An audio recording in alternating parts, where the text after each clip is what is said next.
నేను ఒకటే చెప్తున్నా, ఆ డబుల్ బెడ్రూమ్లు కాపాడబడేది బీఆర్ఎస్ పార్టీ దేవునిపురం మండల శాఖతోటి. అవి లేకపోతే ఎక్కువ అవసరం. మీకు ఓపెన్ చెప్తున్నా, ఎన్నో అటెంప్ట్లు దేవునిపురం గురించి హెడ్ క్వార్టర్ల మనమే ముందర పడి వచ్చానికి ఏం చేసుకున్నాం. రేపు చిన్నమడులో ఒక్కడే తీసా ఉడికిస్తాం, మీతో పాటు మేము ఉంటాం. రాంభోజీలో ఉన్న ఉష్కం మీద పడుతుంది, చిన్నమడులో ఉన్న ఉష్కం మీద పడుతుంది. అది మనకియరు.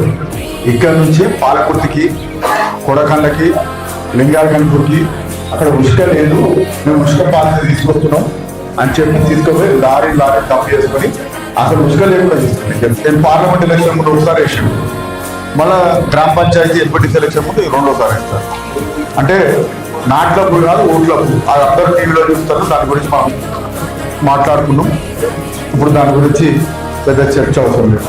100కి 100% మళ్ళా ఇప్పుడు జనరల్ ఎలక్షన్ జరిగిన 1,00,000 మెజార్టీతో దయాకర్రావు మీరు రాసి పెట్టుకోండి.